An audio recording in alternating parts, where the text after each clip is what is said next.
Looking you over, you don't know my name yet. By the time you looked away, already knew I couldn't fake it. I got this need for you, forming in my beating heart.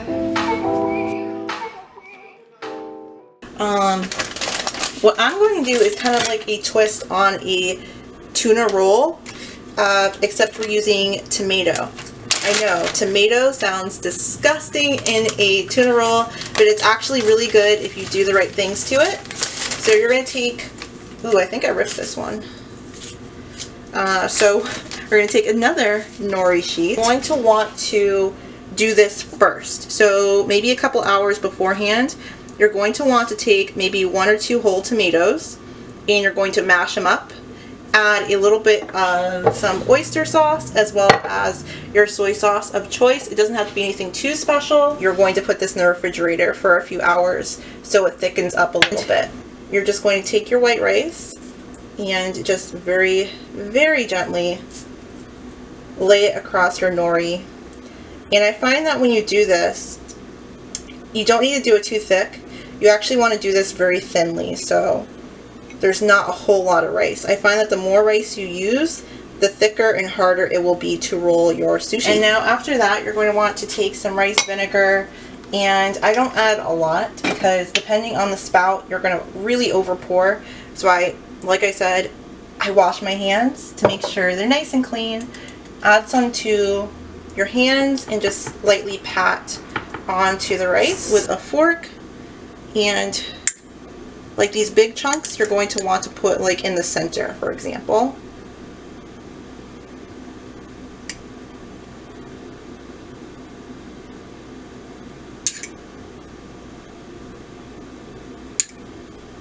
And then from there, if you have enough, you're just going to, scatter the rest of the chunks where you see fit on your roll. You're going to want to add some roasted black sesame seeds. Looking you over, you don't know my name yet. By the time you looked away, already knew I couldn't fake it. I got this need for you, forming in my beating heart. I knew the meaning right away, only yesterday we're worlds apart. I got this name for you, if you come closer I can whisper in your ear. And if you wanna walk away, I'll tell you all the things I know you'd wanna hear. Come closer, tell you if you come over. I know we would go further, farther with you, I'm in for us. I got this need for you, forming in my beating heart. I knew the meaning right away, only yesterday we're worlds apart. I think I may love you if you give me some time. Maybe you'll love me too.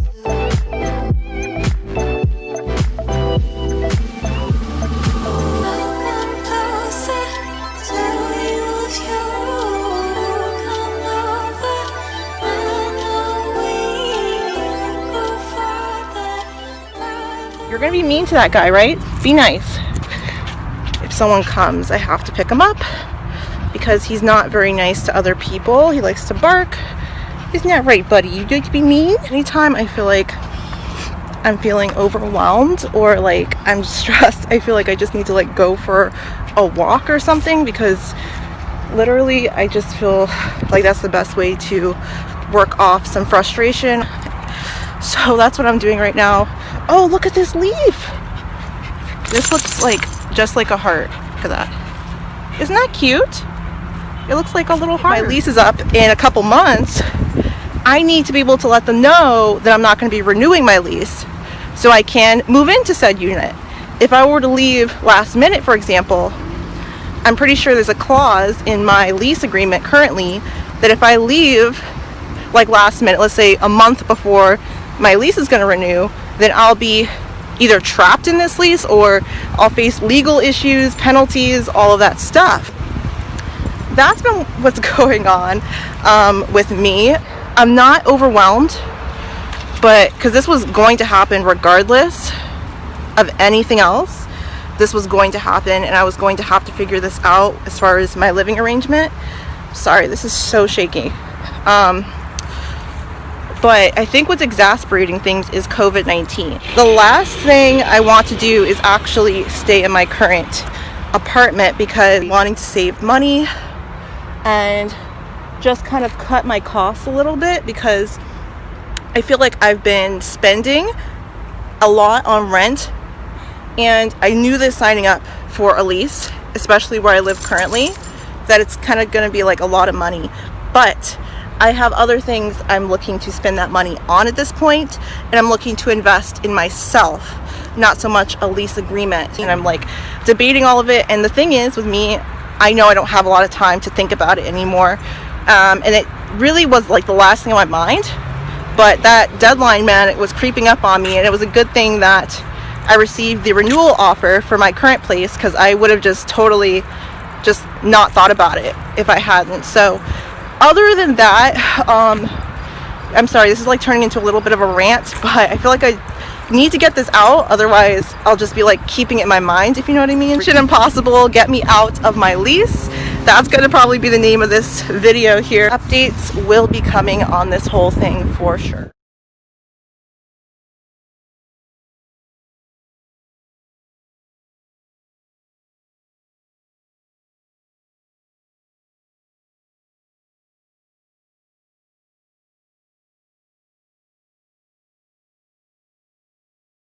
Hey everyone, it's Jazz. I was actually asked about a recipe for the tomato sauce, the pasta sauce that I made in my last kind of lifestyle, day of my life-ish type of video. So I'm going to make this super in-depth. I'm going to use some veggie pasta, and this was actually very affordable. This was only about $1.50 at my local Big Y. So you could get a whole bunch of other pasta, spinach based pasta, you name it. Gluten-free is really good, but for today I'm going to be using this veggie pasta. Garden fresh tomatoes for this part. You're going to need these obviously to make the pasta sauce tomato-y. I'm going to cut off, or I'm just going to kind of scoop out the stem part. So you're just going to want to just very, very carefully as well, but you're just going to go in a little circle and scoop this out. All right, and then you're just going to pull that out, and you can just get rid of that, and it should look like this with the stem taken out. We're just going to go ahead and do that for all 4 of the tomatoes here.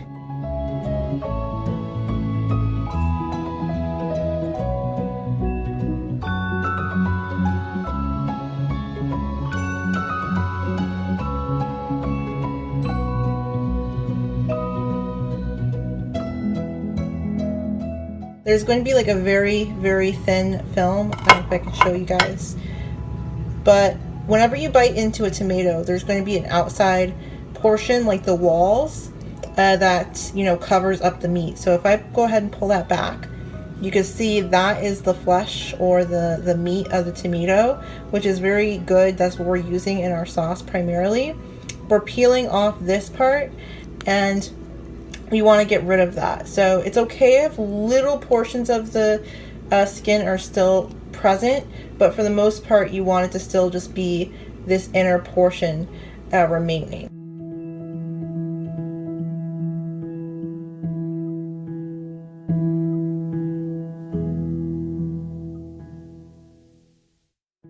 So once it's like this and you have pretty much everything peeled back, you're just going to very gently take the tomato and break it apart.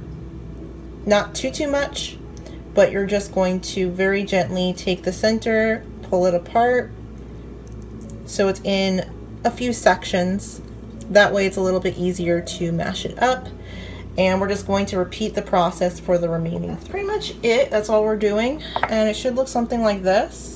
You're gonna want a masher. Typically these are used for potato mashing or mashed potatoes, but this is perfect for solidifying the sauce a little bit and blending it out. So we're just gonna go in, and I chose a clear container because I really wanted you guys to see how I do this. So if you can see, I'm going very gently at first. You don't want to go too heavy-handed, just so you have wiggle room. You have ability to play with it and really get the consistency you want. For me, because I do know that some people don't like seeds in their pasta sauce. For me personally, the seeds in the tomato offers a lot of protein. I wouldn't recommend de-seeding your tomato unless you really just don't like the taste, because when you do that, you get rid of a lot of the protein of the actual tomato.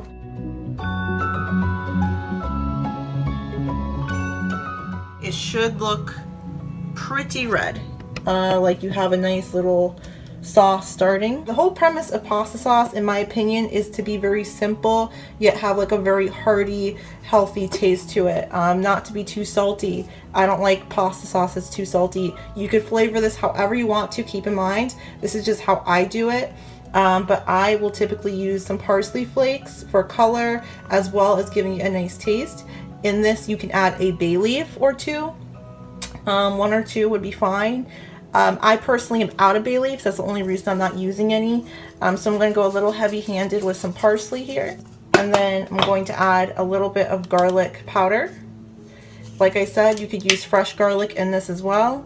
But when you have only some spices, you don't have the fresh product, then sometimes it's good to replicate that taste with a seasoning. There's nothing wrong with that. And you're going to add just a couple dashes of salt.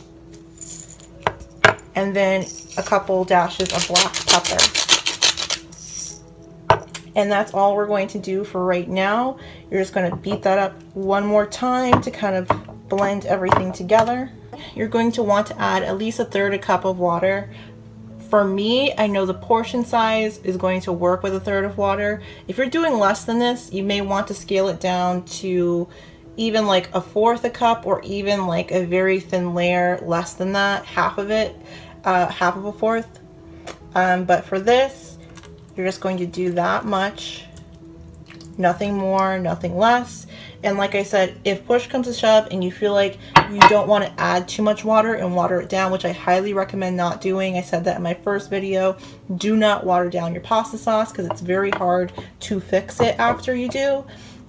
Add a little bit by little bit by little bit. Even put it in the pan, cook it for a while. If you feel like it's not enough water, then you'll start to see that, and you can add just a little bit more in order to compensate. So that's good. We're just going to do one more mash for good measure, just to blend everything together. Let's add it to our saucepan.